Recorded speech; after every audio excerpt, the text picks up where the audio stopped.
Just a heads up, this video will have spoilers to everything Marvel related, especially Avengers Endgame. Spoiler alert! Hey guys, welcome to Keep It Real. I'm here with my best man, Adri here. Hello. A little bit background about me and Adri. We went to school together, primary school, secondary school. Our moms went to secondary school together. Our dads used to work together at the same place.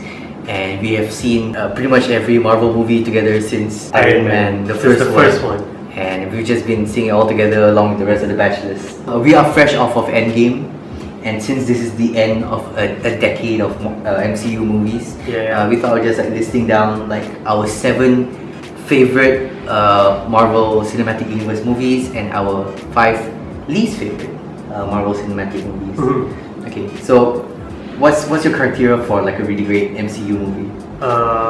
Good story, good development, good character development, good pacing, and good action. Yeah. As usual. For me, a great MCU movie has to have that care that I have towards the character and his motives. Mm-hmm. Like, it has to be like a real consequence. I gotta feel like there's something that if he doesn't or she doesn't do what he or she needs to do in the movie, then something bad's gonna happen. It's gotta have that weight, and you probably see this in my list later on. So Arji, kick it off in no particular order. Okay. This is our top 7 favorite MCU movies. Okay, in no particular order, my top 7 are Ant-Man. Why Ant-Man? Well, it's the funniest movie out there. I think it's the funniest MCU movie. Funnier than Guardians, Yeah, definitely funnier than Guardians. who always tries too hard. And it has very good supporting characters. I mean, everyone loves Lewis, right? Yeah. Lewis. Yeah, I think the screenplay is great because Edgar Wright. Yeah. Edgar Wright did it. And yeah, unfortunately, he didn't stick around for the project. But what he wrote is what we see now, and it's pretty amazing. And you can see more of that element in the sequel, Ant-Man and the Wasp, which shares the same thing. And that's why I like it too. Only there's more emphasis on Hank Pym and Hope, and so the like dynamic duo of Ant-Man and the Wasp going around. So yeah, it's kind of connected, and yeah, I like that. And you get double the amount of Ant-Man in that one. Yeah, yeah, sure. One that can fly, one that needs to ride on something that can fly. No, Hank Pym is there. Oh, you know what, Hank Pym? Yeah, he became Ant-Man again. Yeah, sort of. Yeah. I say he doesn't have the signature helmet. Oh, just in case you guys need to know, a spoiler for everything. Captain America, Civil War, and Winter Soldier. Okay, so they're different in a sense. I mean, but they're directed by the same people, the Russo brothers. In Russo we trust. Yeah, definitely Russo we trust, because they started off with Winter Soldier, but I know they're gonna do a very good job on this because I saw the community episode, the paintball episode at the end of season 1, and how they handle a lot of characters happening in a particular setting, and the action is all have good pacing, and that's what we saw in Winter Soldier and eventually Civil War. So yeah, everything was good. For Winter Soldier, we had a bit of the least amount of heroes like Captain America, Nick Fury, Black Widow, Maria Hill, and Falcon, and they all had their own action going on, and all the stunts were pretty good. Yeah. And then when Civil War came, the numbers just doubled. You had Iron Man, War Machine, Vision, Wanda, basically a lot. Even Spider-Man was there, and the pacing in that, in the development, even though it's a Captain America movie, even though it feels like an Avenger movie, but they're able to focus on Captain America himself, and then why he's going through the whole thing. Also, it was kind of okay. So it's kind of like an Avengers movie, right? Yeah. But it didn't feel like the previous Avengers movie because the previous Avengers movies were Joss Whedon directed, right? Yeah. So it had a completely different tone to your typical Joss Whedon Avengers. I think it really stepped up what Captain America was about. Yeah, exactly. So what Joss Whedon did for Avengers was, he established all the characters, all the relationship with everyone. Yeah. And what the Russo brothers did from that, they just made it better. Yeah. Especially with Civil War and Winter Soldier. So yeah, the Russo. If you want somebody to handle a movie with a lot of characters, called the Russo brothers. Yeah. There's a 2 Ant-Man movies, 2 Captain America movies, and then my other one is Thor Ragnarok. Thor Ragnarok, which is another funny movie. I like it very much because it changed the tone and everything. I really got a lot of laughs out of it. Even though they changed like Thor, the previous Thor movies were a bit more serious. Yeah. But I like the shape of how everything becomes so psychedelic, so colorful, and Taika Waititi able to utilize Chris Hemsworth comedy timing. Yeah. And made it even better. And eventually you can see that more in Endgame. Surprisingly, my favorite part about Thor Ragnarok is actually Josh Goldblum. Oh yeah. Josh Goldblum was great. Yeah, he was good. Yeah. Glad he didn't die, so we probably got to see him more. Probably in Guardians of the Galaxy, Volume 3. Da da da da da. Yeah. So, and then the soundtrack. I mean, Thor with the soundtrack really was made for it. Yeah. We come from the land and the ice is the wood. It actually sounds like a lot. It sounds like the Wonder Woman theme song. Oh yeah.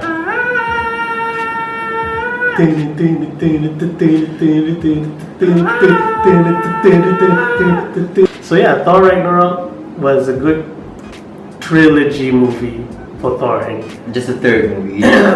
Just the third one. yeah, just the third one. Alright, no Natalie Portman in that one though. They're not together anymore. Are you sad Sorry, that a lot of them died in the movie? In Thor Ragnarok? what, as the Asgardians? Yeah. Oh yeah, I was surprised that the side characters got killed off so easily, but The Warriors 3, right? the Warriors 3. Yeah. that guy and Lady Sif. Lady Sif was not even in the movie. We don't even know if she's dead. But maybe We'll find out as Guardians of the Galaxy. Yes. So, but the good thing that came out of Thor Ragnarok that's good for DC is Zachary Levi playing one of the Warriors 3, and he got killed. And now he's playing Shazam, which is one of the successful DC movies. Is it out yet? Oh yeah, it's out. I have not seen it. Oh, really? I lost my trust in DC. Okay, that could be another podcast. So, the next one is the original Avengers movie. That had a lot of good build up, starting from Iron Man 1, and then going to Iron Man 2, and then the first Captain America movie, and then Thor, and even the Edward Norton Incredible Hulk movie. A lot of hype, a lot of build up, and it paid off in the first Avengers movie because everything came together. Even the side characters, Hawkeye and Black Widow, even though they were like side characters in like Thor and Iron Man 2. Yeah. Well, Black Widow in Iron Man 2 is amazing. Yeah. That was my favorite part in Iron Man 2. Black Widow. Yeah, you see that a lot of memes about that scene Mm-hmm. on the internet. So yeah, so like we mentioned before for the relationship that Joss Whedon established, yeah, that's how we know like everyone had good chemistry with everyone on set, everyone in the cast, even with Nick Fury, Maria Hill, and Agent Coulson. Agent Coulson. But you can see more of it in Agents of S.H.I.E.L.D. now on Netflix. But yeah, Avengers movie, the first movie, yeah, that's a good build up and a good payoff of the beginning of MCU. Did you find it weird that every other Avengers movie had like a dot something? Age of Ultron, Infinity War, but the first Avengers had nothing. Just the Avengers. They had the Avengers, yeah. The Avengers. The Avengers. And then after that they got rid of the D and put in the subtitles. Avengers, Age of Ultron. They don't want the D anymore. By the way, what is the Age of Ultron? More on that later, but yeah, that's not on my top 7. Okay, moving on, Spider-Man Homecoming. Yes, Oh, yeah. I'm a huge Spider-Man fan, and Obviously. when he was introduced in Civil War, we're like, what? But I wish they didn't put him in the trailer, so we would be really surprised in the actual Civil War movie. But what can you do, really? Yeah. Marketing wants to promote the movie even more. No, actually, they've been teasing Spider-Man for a long time. In Winter Soldier, they said, and Nick Fury was showing Captain America the helicarriers. Yeah. It was like, he said something along the lines of, if they crawl into the spider hole, we'll find them, kind of thing. Oh yeah. And then at the end, the Falcon also said that you got people swinging from building to buildings, crawling on walls. Oh yeah. Isn't that the Lewis flashback in Ant-Man, in the first Ant-Man? What's that? Oh yeah, he said that too. The guy crawling on the wall and all that. Oh yeah. Yeah, but Falcon said that too. Like towards the end, like when they were sitting on the bench in the graveyard, like the Nick Fury graveyard. I don't remember. No, not Nick Fury graveyard. They were sitting on the bench. Yeah, that was it. Because Captain America wanted to look for Bucky. Yeah. See, they were already teasing Spider-Man. All right, cool. But onto the movie itself, they really got rid of the origin side of the things because we have seen it in Everyone knows the origin. Tobey Maguire and Andrew Garfield's movie. It's all the same. The uncle dies, but this one they just keep it to the uncle is already dead, which is too bad. But okay. I'm surprised they didn't drop the with great power comes great responsibility line. Oh yeah, because we already know. Maybe Uncle Ben said it before he died. He said it, but it wasn't uttered in the movie. Or maybe it's like Avengers Assemble, where they wait to the last movie to say. Which is spoiler. Put another spoiler. So yes, basically when we went into that movie, we already know what's going on. Even the tagline, it doesn't have to be said. We know Peter is holding that mantra inside of him. As Spider-Man? As Spider-Man. So we were like, okay, this is like a younger Peter, so he doesn't really grasp that fully yet. He's an actual high school Peter. Yeah, he's an actual high school Peter. But the best thing that came out of Spider-Man was the Vulture himself. The Vulture. Which I didn't know a villain in the comics with actual green feathers attached on him makes a really good mechanized modern villain for Spider-Man. Well, he's had a lot of experience. He was a bat, and became a Birdman, then he became the Vulture. You live long enough to be the villain. And yeah, Michael Keaton pull it off real nice. It's a Dark Knight prophecy all over again. If you don't die a hero, you live long enough to become the villain. The characters in Spider-Man, even the supporting ones like Ned, even though a lot of people don't like him that much. Why? I like Ned. Yeah, he's a good guy. He's a good supporting character for Peter, which I think is really good. Which he really needed in the comics. He didn't have anyone else to talk to except himself, I guess. But Ned was a good support bed for Peter, and that helped him go through his superhero life and survive high school at the same time. Yeah, think about Ned. He reminds me of Wade from Kim Possible. Oh yeah. Yeah, he can also hack into stuff. He should be in the new Kim Possible movie. There's a new Kim Possible movie. The live action one. That sucks. Don't. That doesn't exist. Stop it, Disney. Okay, so yeah, that's about it with my top 7 favorite MCU movies. So yeah, my favorite is very similar to RG because we have the same taste in MCU movies. Okay, so starting with what's his face? Starting with I'm gonna change this one. Starting with Ant-Man. Okay, actually I forgot about Ant-Man until like really recently when I watched it again. Ant-Man set a great tone just because of Edgar Wright was. I can't remember if he was the producer or the screenwriter. He was the director. He was everything actually. Yeah, pretty much. Until Marvel kicked him off for some unknown reason. Yeah, I think he just wanted to do other stuff. Edgar Wright doesn't like to do sequels. Oh yeah. Almost every movie he's done. I don't think he's ever done a sequel before. Edgar Wright has such a great style, like incorporating like editing and screenplay and stuff, and the way he like jumps from scene to scene, very fast cut, very high pace. It looked like a heist movie. Okay, in the beginning, which was great. But the tone of Ant-Man is the best, which is it's that light-hearted, genuinely funny, but not try hard like Guardians of the Galaxy. Yeah. And just Paul Rudd's performance, comedy acting is great. And who played Hank Pym? Michael Douglas. Michael Douglas is great too. I didn't expect that coming out of Michael Douglas. Yeah, adding on to Ant-Man, like you said, it's a heist movie, so it was a bit different than every other MCU, which like you have a guy who fights a villain and save the world. But Ant-Man on the other hand, like they have like I want to steal this. Yeah. But at the same time, there's a bad guy in the way. They're not gonna plan on fighting the guy. They just want to steal something. Yeah. So the bad guy was there just to like be a roadblock instead of an actual obstacle. Yeah, the objective was that thing, whatever they wanted to start. I can't remember what they wanted. It was the building, right? The whole building. Yeah. So that was it.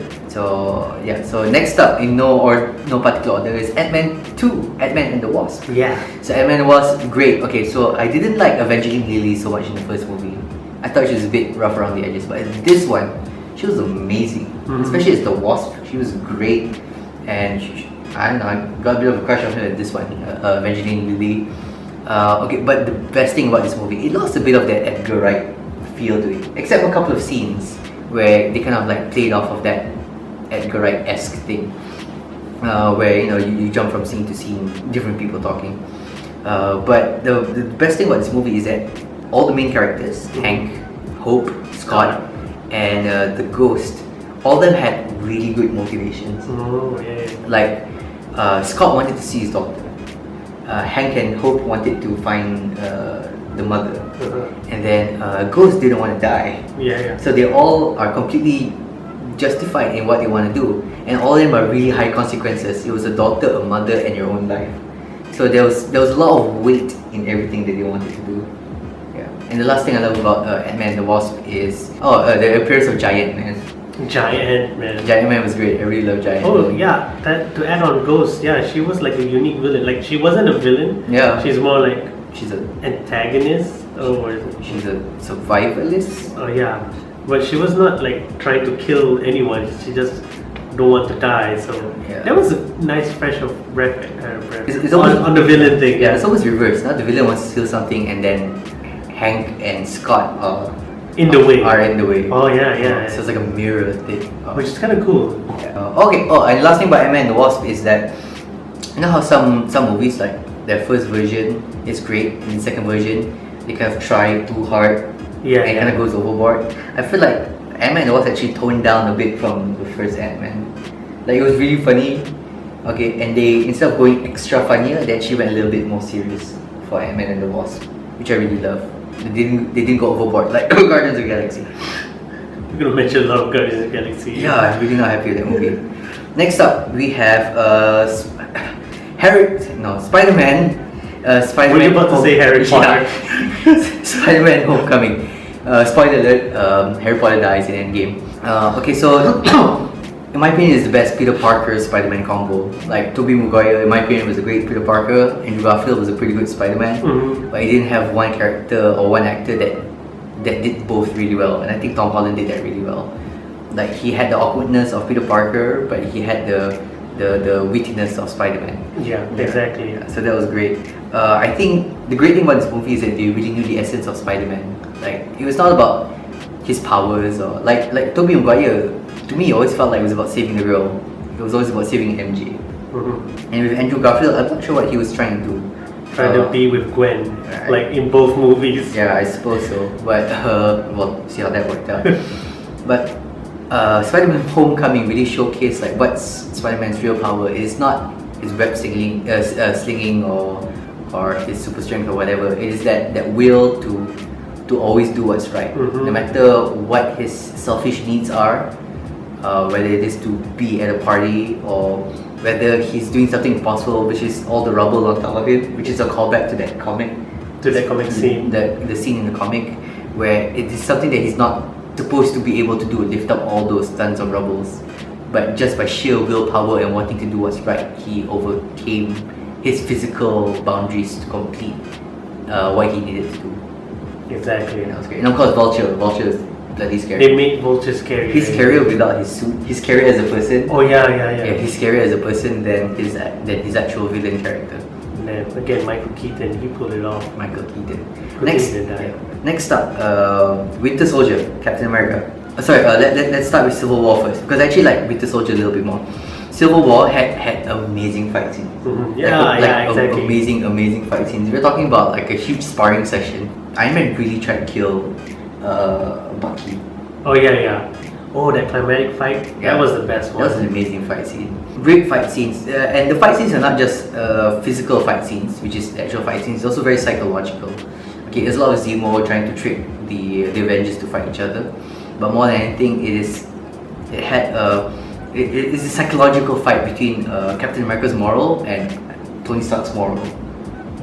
Or more like Tony Stark's interest, or more of his motivation, because he just want to kill the guy who killed his parents. Yeah. Or specifically his mom. Well, that was towards the end, but the whole start of the movie was like he wanted some way of keeping everyone safe. Hence the Scoville Accords. Okay. Yeah, because he felt like he felt like they're kind of going out of hand. That there was no one there to control them in any bad situation. Yeah. But Captain America believes in freedom because he believes that once there's control, there's corruption.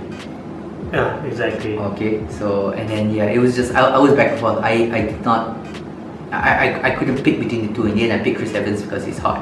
But but in a more realistic world, it would have been easier to go with Iron Man because it's always easier to convince people to accept a form of control to kind of ensure the overall safety of everyone. Exactly. But nonetheless, I'm still going back and forth. So that's a great, not only physical but psychological battle between the two. And I think the movie had a very serious tone. One thing I love about, so you have two spectrums of Marvel movies. You have the very serious Captain America tone, and you have the super silly Guardians of the Galaxy, like poofy poo poo. Or Avengers tone. 1. Well, yeah, pretty much. Avengers 1 is here, not Guardians of the Galaxy here. Then you have the opposite end, which is the Captain America franchise. It had a great tone. So as a result of that serious tone, there was so much weight behind the movie. It felt like there was a lot for each of them to lose. Number one, their friendship. They were about to lose their friendship, and then number two, they're about to lose each other. And Tony has already lost a lot. Okay, definitely Captain America has lost a lot too. Yeah, exactly. Yeah, so there's even more to lose. And then the last thing about Winter Soldier is about Civil War is that RDJ's acting. Robert Downey Jr.'s acting in that movie is amazing. Exactly. Like he looks like he's in despair, and when he really like that scene. What hits me is that scene in the final scene where he finds out who killed his parents. Oh yeah. And then he looked at Winter Soldier Bucky. So pissed off. Yeah, and that at first he looked at him and he was like, he wasn't angry at first, but he looked at him in disbelief. Then he looked back at him, and that second look was like so powerful. You know he's out to kill. He should have won an Oscar for just that look. Yeah, instant kill. I like his response, like Captain America trying to convince him, oh, Bucky was brainwashed or something, and then Iron Man just say, I don't care, he killed my mom. Such an Iron Man thing to say. Yeah. I don't care. Okay, next up, Captain America Winter Soldier. Amazing movie. Now, both Captain America movies are great, but Winter Soldier I put slightly higher because it has amazing pacing. Yeah. Captain America at some points felt a little draggy, and some parts felt kind of fast. For which one? Civil War. Uh-huh. Some parts felt draggy, and some parts felt okay. But Winter Soldier, the entire pacing of the movie is great. There was no part that you feel like it was slow or draggy or whatever. Like every part had a purpose to it. And then again, it had a serious tone, like a nice serious tone, a tone that made me feel like what they're doing actually means something. That they're not joking around. They're there to do something. They're there to do a job. And of course, it's about two best friends fighting to get each other back. So if I could have a top four in sequence, it would be Civil War, Winter Soldier, and then Infinity War. So Infinity War, like what I love about Infinity War is that unlike every other Marvel movie, maybe except the Captain America, Winter Soldier and Civil War, is that there's a real sense of dread here. Like there were no real villains in Civil War. Civil War, the only villain was like their own psychological villains. Yeah. Okay. I mean, yeah, Zemo was the catalyst, but Zemo just catalyzed what they were feeling internally. Yeah, exactly. But Infinity War, Thanos had such a feeling of threat. That scene in the beginning where he just grabs Thor and pulls him up, Oh yeah. about to kill him, and then he just like beats up Hulk. At the same time, you can sense Thanos' determination in achieving his goals. Yeah. Especially when he fought Hulk. Yeah. Like he's so calculated, not just in his plans but also in his fight moves and his physical prowess. That's pretty cool, pretty threatening. Yeah. For a villain that's big. So it's just those things put together. Like he just knocked out literally two of the strongest characters, physically strongest characters. The Hulk and what's his face, Thor.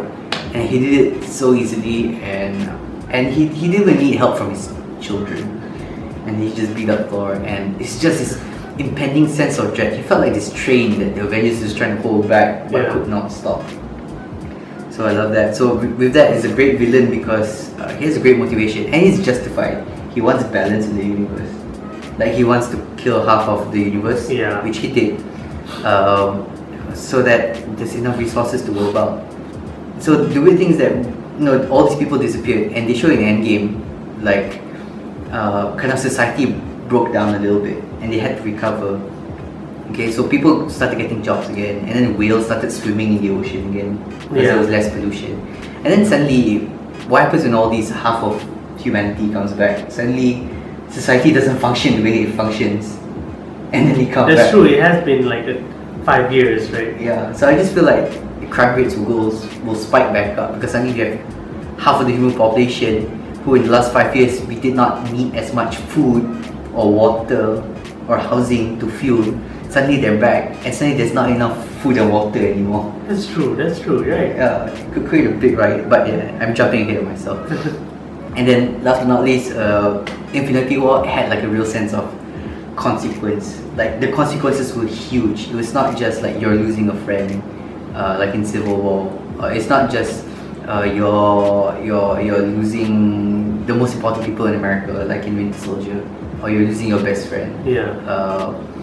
But it was about losing half of all life in the universe. And Thanos was just so determined to go for it. He beat up everyone, and then he did it. He almost got killed doing it by Thor, but then he did it. He did aim for the head. Yeah, which he did eventually in Endgame, which is my final of my favorite. Another spoiler. Which is my final of my favorite Marvel movies. This one I have to put at the top. Endgame, the accumulation of The whole MCU. 10 plus years of MCU, of all the waiting, of all the speculation, and with all the hype, I think it was executed perfectly. On a couple of reasons. Number one is the respect they had for the characters is amazing, because every character throughout the 10 years had some unfinished business, whether it was Tony and his dad, whether it was Captain America with Peggy, whether it was Black Widow and the guilt of having done all the things she's done in the past. Every one of them had a chance to complete their business. So Tony met his dad, Captain America got back together with Peggy, Black Widow sacrificed herself for all of mankind. Yeah, the way they ended the game pretty much. So I forgot what I wrote here. And the way they ended them with a purpose. Okay, so everyone who died or left the MCU left there because they needed to do it to complete what they needed to complete. Exactly. Captain America traveled back in time to distribute all the Infinity Stones back, but at the same time he met with Peggy, had the date that he's been talking about since the first movie. Exactly. Yep. And then he just finished what he needed to finish. Tony did what he wanted to do, which was create a safe place, a safe planet for everyone. And he did that by having to sacrifice himself. So everything that they did had a purpose. There's not one scene that you pause at and you think to yourself there's nothing happening. Every scene you pause, you know that there's something purposeful happening. And to me that's a great sign of great writing and great screenplay.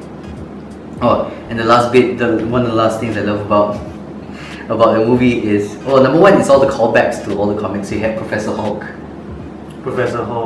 Captain America wielding Mjolnir. that was sick. That was amazing.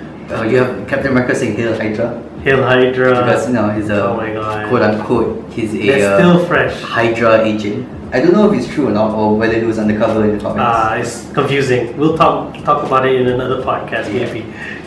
So that was great. So a lot of callbacks. And definitely a lot of callbacks, not just to the comics but to the previous movies as well.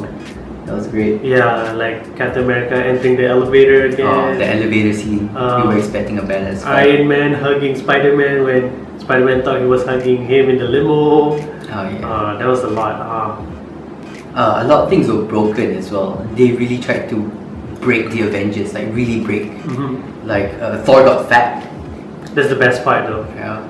Captain America's shield got broken in half. Oh, broken into pieces. By Thanos. Yeah. Sword. Yeah. Which is probably like what? Space metal? Yeah. One thing I really love is that Captain Marvel was really OP.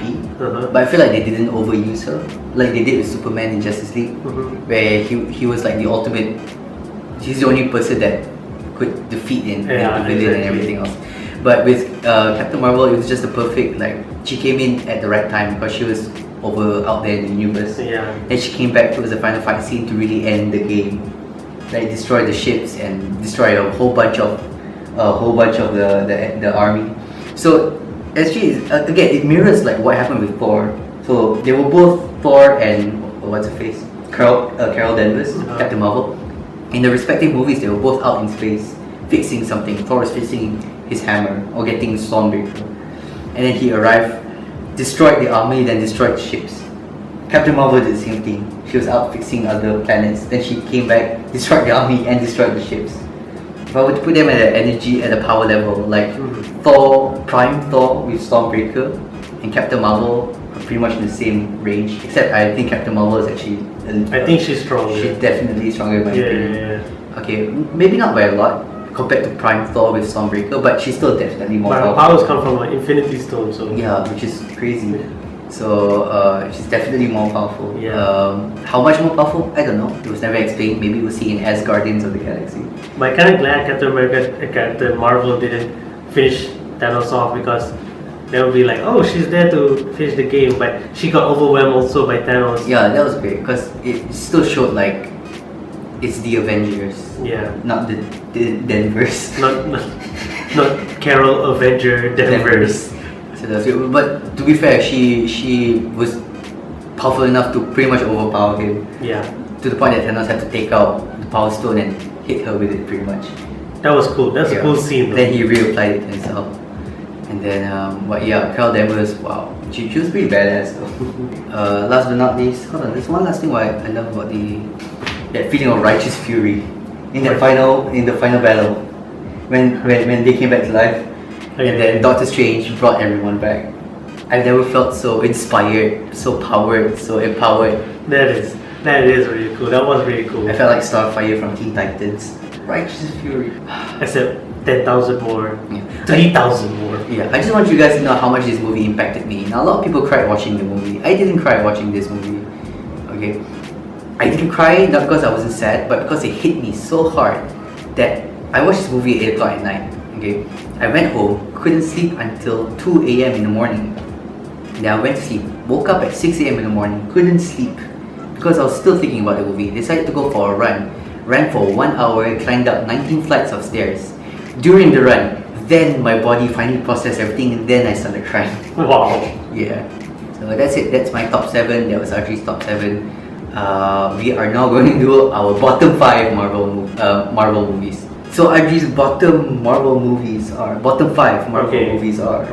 5. Let's start with Iron Man 3, which first it was fresh out of the Avengers, which had a lot of good story, good hype, good pacing, and all that. And then Iron Man 3 came in, and expectations were really high for me. Like, it should be like more than Avengers high. Yeah. So we all know how that turned out. So we went in, watched Iron Man 3, and it's like, oh, it's just Tony going through some problems. Midlife crisis. Yeah, midlife crisis.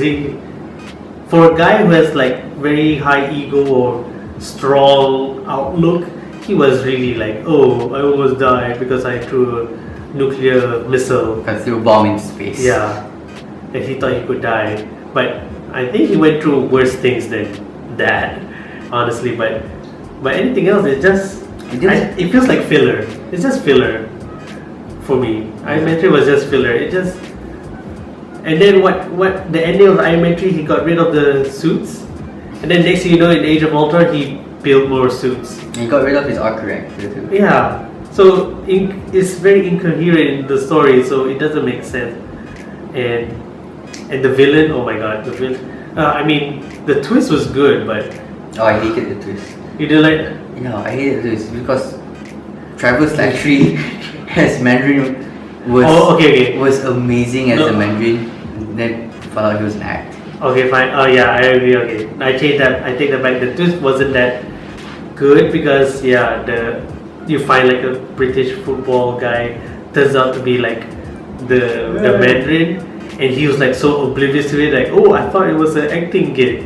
Like, don't you see those videos they hack into public news, and he thought the actor wouldn't see it, like it was being used as for terrorism. Yeah, that didn't make any sense. That didn't make sense. But the MCU spin-off where they actually show that the Mandarin is actually real, I'm waiting for that for them to finally put it in a film. This is spin-off? Yeah, this is spin-off.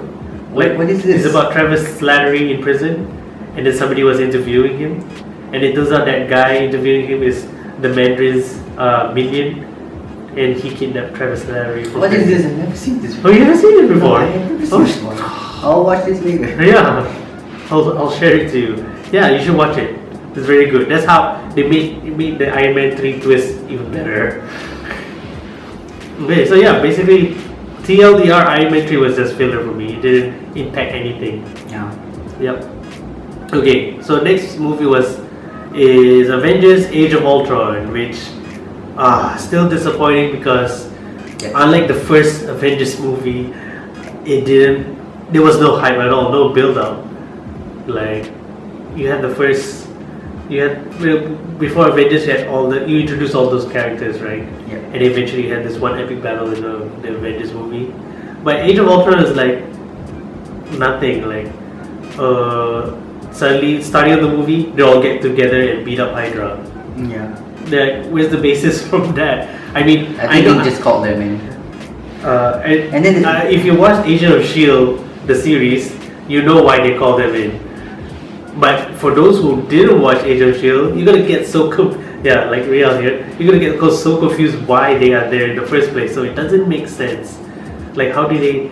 Because the ending was it? The Winter Soldier ending, secret ending was the scepter was being used by Hydra for experiments or whatever. Yeah. And then next On year, not Inhumans. What do they call the enhanced? The enhanced people. And next year, Age of Ultron, they're just there. Like, they know it's there. I mean, if you watch Age of S.H.I.E.L.D., you know why they're there. But yeah, for people who don't watch it, you don't know why they're there. And the whole problem was just exists at the beginning of the movie, and then moving on, Ultron was there. Actually, I like Ultron. James Page's performance as Ultron, even though it's way up not in the comics and his origins are different. But I like James Page's performance as Ultron. But the whole story and whole pacing was not that good apparently. But I like the Hulkbuster fight with Hulk. But that's about it. Yeah, that's on. But that's about it. The final battle was, everything was conveniently happened. Oh, suddenly Nick Fury had a helicarrier. Actually, if you watch Age of S.H.I.E.L.D., you know why he has a helicarrier. But it feels like another filler for me. It wasn't a build. There was no build up. There was no hype. It was just. I thought they made Hawkeye's character more interesting. Oh yeah, The introduction of the family, which led to my favorite scene in that movie, which was actually Captain America pulling the tree stump apart. Oh yeah. They gave a lot of Hawkeye exposure in that movie. He became like my third or fourth favorite Avenger after that. Which gave more impact in Endgame for him. Yeah. Yeah. It's all the plan. To make them disappear. Yeah. So that was good for some characters, but not as an overall movie. Actually, there's only two scenes that I like in the movie. Number one is the scene where Captain America like rips apart the tree stump. Second one, when Captain America almost lifted Mjolnir. Oh yeah. That scene. Which is another payoff for Endgame. Yeah. Yeah. Yeah, but I didn't like the fact that they were all like sitting around in a living room drinking at a bar together. When were they friends? They don't hang out. Thor lives like across the galaxy. Exactly. And then that one didn't make sense to me very much. It's like they're celebrating like just finished a football match or something. And then there was that Korean doctor that came out of nowhere. Yeah, also like that character that came out of nowhere and turns out to be an important plot point for the movie. And it doesn't make sense to me that Captain America can keep up with Ultron during the fight on the lorry. Yeah, that's true. Yeah. Huh. Yeah, there's a lot of incoherent things happening in Age of Ultron. Yeah. So yeah, not one of my best favorite movies. Okay, next one is Guardians of the Galaxy Volume 2. I actually like the first movie because of all the songs, and all the quirkiness of each of them. But Volume 2, I don't know, it feels a bit off. I mean, like Riel said previously, they're trying to make it even funnier. Yeah. Like try to like have the first Guardians of the Galaxy and times 2, and Hence Volume 2. but it doesn't work that way. It's good to have exposition like who was Peter Quill's dad and all that, but anything else it's just like another episode of Guardians of the Galaxy. It didn't bring anything new to the table, basically, except for like Ego the planet and Baby Groot. Baby Groot. I was really hoping there will be a full-size Groot. Yeah, I hope he comes back too. Yeah, maybe as Guardians of the Galaxy. Hopefully. So yeah, Guardians of the Galaxy was just another Guardians of the Galaxy movie, but nothing much. Yeah. It's just that you can just skip on it. You can actually skip Volume 2 and go watch the first Guardians of the Galaxy movie. Skip Volume 2 and watch Infinity War. It's still the same thing. Nothing. Exactly. Yeah, nothing. Having Celestial in the MCU doesn't make a difference at all, apparently. I guess the best thing of Volume 2 was they have 5 secret endings. Oh, no, wait, no. There is a big difference. That was the movie that kind of brought Nebula and Gamora closer together. Oh, okay. But that's about it, right? Yeah. I mean, but the whole movie was just Ego having a big ego. And it became David Hasselhoff. No, it wasn't David Hasselhoff. It's Russell Crowe. No, it's not Russell Crowe. Russell something. No, it is David Hasselhoff. What? No, Ego. There was one scene that he turned into David Hasselhoff. Oh, yeah, he did. I forgot. Yeah, so yeah, that's about it for Guardians of the Galaxy Volume 2. So the next one for me is Thor the Dark World, which is like the black sheep. I think the black sheep of MCU because it was the Dark Elves of the MCU. Yeah, but you rather read the comics than the movie because the Dark Elves are even more menacing in the comics. And Malekith is actually like, imagine Joker was an elf. That is Malekith, but he's not like that in the Dark World. So it's a bit disappointing. He became something else. He became like a elvish frost giant. I don't remember. That's how forgettable this movie is. So yeah, Malekith was a bit silent. Like he was there to intimidate Thor and steal the ether from Jane, and that's it. That's his only one true motivation, nothing else. And he wanted to plunge the universe back into darkness, which is where the Dark Elves came from. Yeah. Something like that. But that's like your typical bad guy motivation. I want to plunge something into darkness and conquer everything else.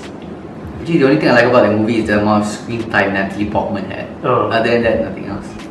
Yeah, there was a more Jane Porter on that, which is pretty good.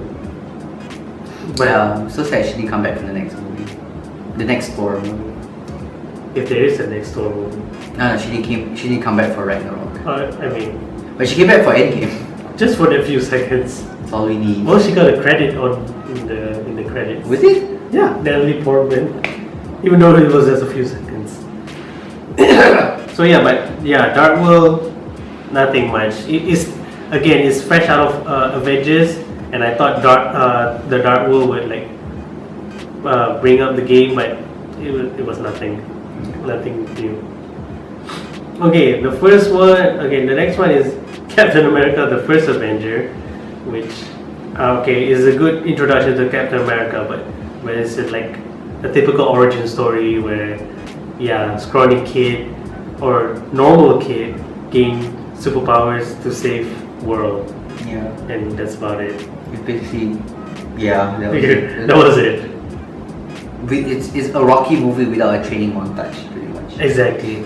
If they had a war montage, Oh yeah. like a Captain America invading camps and shoot at Nazis. Yeah. But yeah, that's about it. Because they're America. I guess the best part of that is the secret ending where Steve Rogers came out from the ice and thought he was still in 1940s, but it was already 2010 or something. And then led up to Avengers. And that's where the hype came for the Avengers. So that's the only best thing of Captain America: The First Avenger. I'd rather watch Civil War or Winter Soldier again than the first Avenger. I think everyone would rather watch those two Yeah. compared to the first Avenger. Exactly. So yeah, those are my like 5 least favorite MCU movies. So I'm gonna pass it to Rio now. Alright, 5 bottom MCU movies. I'm gonna lump these two together, both Guardian of the Galaxy movies. I really don't like the Guardian of the Galaxy movies. It's not that I don't like them, it's that I really don't like them. So they're just like at the end of the silly factor in the MCU. Now I understand why they have to do this, because if they don't do that, then there's no way to differentiate Guardians of the Galaxy from all the other movies. Exactly. So it's like an identity thing, and I'm okay with that. You know, I understand why people like it, and I understand why they need to do it to set themselves apart from every other MCU movie. But I just really don't like the tone. It is completely unserious. It feels like there's no weight. Even when Peter Quill met the dad made piss jokes. Oh yeah. Yeah, David Hasselhoff jokes. It was just like all these jokes come in at a time where it came in at a time where you expect everything to be really serious and really consequential. But at those times, that's when it kind of breaks the tension. It just never felt like it had that tension. Yeah. So to me, a good movie has a good like tension release. Like Endgame had great tension, and then there's a joke here and there to maybe release it a little bit. But there's that, it creates that moment for it to be serious, for it to take itself seriously. Exactly. But Guardians of the Galaxy doesn't have any of those moments. I didn't like how Drax was acting in Volume 2. He was constantly trying to be the joke, trying to make a joke in every scene. Yeah, when Ego died and the planet was disintegrating, like he made a nipple joke. He put on the suit and the suit pinched his nipples. It was like, oh, my nipples. Oh yeah. That was so unnecessary. Yeah. When it could have been like a really important time when it really showed how bad of a situation they are in and they needed to get out. Yeah. But instead there was a nipple joke. Yeah. And then the worst thing about I dislike the second Guardian even more than the first one, because they took the thing that that people kind of liked. Personally, I found annoying, but some people liked it, and then they amplified it. They times 2 in the next movie. Volume 2. And then something I could swallow in Guardians 1 became too much in Volume 2. And then I hope Thor can make it more interesting. I hope so too. Yeah, I mean, don't get me wrong, I understand why people like it. And I understand why they had to do the movies the way they did it to differentiate themselves. But it was just like too extreme of an angle for me. Like even Civil War and Winter Soldier, even though it was a very serious tone, there was still some points of comedic moments, of lightness to balance it out. But this one, it's all light and no like tension at all. Alright, next one. Iron Man 3. The most annoying thing about me about Iron Man 3 is that the suits broke too easily. Like Mark 42 sitting down, the little kid was playing with it. The little kid came back for the end of Endgame, which was great. He became taller. Yeah. So like he could break off the finger of one of the Iron Man of Mark 42. He literally just grabbed and it broke off, which made no sense because Mark 6 survived a lightning strike and a hammer hit from Thor. Exactly. And this one, a little kid can just break it off. And yeah, I just didn't like that. But I just felt like there was a lot of. I know what the director was trying to do. The director was trying to create more focus on Tony Stark's character. Yeah. And less focus on the suits. So, but yeah, I just felt like the suits were not represented well in the movie. Like, oh yeah, that's another thing I didn't like Iron Man 3. It was too much out of suit action. Yeah. Oh, really? Yeah, it was like a lot of Tony Stark. I mean, it's nice to see RDJ outside the suit, but it's an Iron Man 3 movie, and I want to see a lot of Iron Man. This was more of an Iron Man movie. Just him. It's just a man holding an iron gun thing. So, but yeah, he built a lot of suits in that movie, and we rarely get to see them. Yeah, so many suits blew up. Exactly. You can only see them through like what Hot Toys figures and the internet pictures. Yeah, you'd think he'd use the house party protocol and features future events. Yeah. But no, he didn't bring it up ever again. Okay. The terrible villain twist was just terrible. Oh, yeah, The yeah. Travis Lattery thing, because in the trailer it built up to be such a worthy villain. Because Iron Man, in my opinion, never had a good villain. Jedediah was your standard bald villain. Is the standard reverse villain of the Yeah. protagonist. And then the second one, I forgot his name, Whiplash. Oh, Whiplash, which also he had his iron suit he built out of nowhere. Yeah, so like the Mandarin could have been something really, really threatening, but it turned out to be some guy who was pissed off because Iron Man left him on the roof, and then that was it. Yeah. And then he became really hot all of a sudden, and really rich, and yeah, that's about it. It was just a badly executed movie. Yeah. Yeah, well, okay, to be fair, it's not the movie. The twists were badly executed, and the way the suits were treated were pretty bad, to my opinion. Next one, Age of Ultron, for the same reasons Adri said. Just to add a few things. Number one, it was terribly paced. Okay, it was draggy and it was fast, and it was draggy and it was fast. The party scene made no sense to me, because they're not friends. They don't hang out. Suddenly they're hanging out and they're all like chummy. Why did they have a party scene anyway? I don't know, it's like after they got the scepter or something like that, then they celebrated by having a party. Yeah, that one. That was so random. Yeah, that one didn't make sense to me. The Bruce Banner and Natasha getting together. Oh yeah, that was random too. That didn't make sense to me as well. All these things just add up to a messy movie, pretty much. Mm-hmm. No, just really messy movie. It's tough on Joss Whedon, because Age of Ultron was to set up Thor Ragnarok, was to set up Avengers Infinity War, was to set up Civil War, was to set up all these things. So I understand, like, it could be overwhelming just because there's so many things to do, but and then it was just focus on the setups rather than characters. That's true. They shouldn't make every Avengers movie a springboard. You should make it like an end card. Like an end card, yeah. Yeah, which is what Endgame was. Which the Russo brothers did very good. Russo brothers, in you we trust. And yeah, so yeah, that was Age of Ultron. No, I like Vision though. Vision was great. Yeah. I like Vision. Glad that Paul Bettany able to like act on camera instead of being voice of Jarvis forever. Yeah. And then last but not least, Captain America: First Avenger. Nothing really bad about the movie other than the fact that I really can't remember it. It was just so. It was just a typical origin movie. Yeah, it was just so unmemorable that it was just boring. Yeah, that's all. Hey guys, hope you guys like watching this video. Ow. Oh, sorry. Hope you guys like watching the video. Yeah, just comment down below. I know this video is gonna be a long video, 45 maybe 50 minutes. But yeah, just comment down below. Just comment down below what you think is your favorite Avengers movie. Exactly. And just also comment down below which one do you dislike the most. And let us know how wrong we are, because we're not Marvel experts. We're just fanboys who have heavily invested our lives into the Marvel 11 Cinematic years, Universe man. for 11 years. It defined our generation. It was like the Harry Potter of our time, but with a bigger budget and with More special effects. more special effects. And yeah, that's all, guys. Thanks. Keep it real. Do you have an ending message I like to give a fun fact. about? Fun fact about Endgame. They used the same actor for Jarvis, the same one in the Agent Carter series. They used the same actor for Jarvis in this movie too. So that's The driver? The driver, yeah.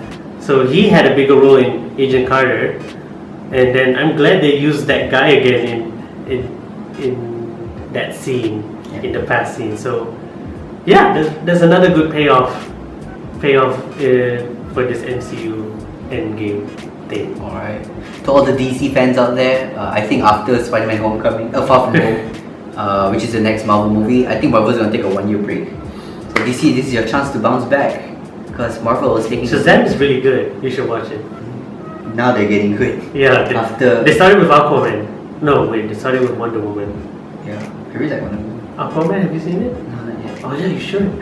The Fish Show. The Fish. Mermaid Man and Barnacle Boy. Yeah. Alright guys, keep it real. Thanks for watching this super long video. And yeah, keep it real. Keep it real.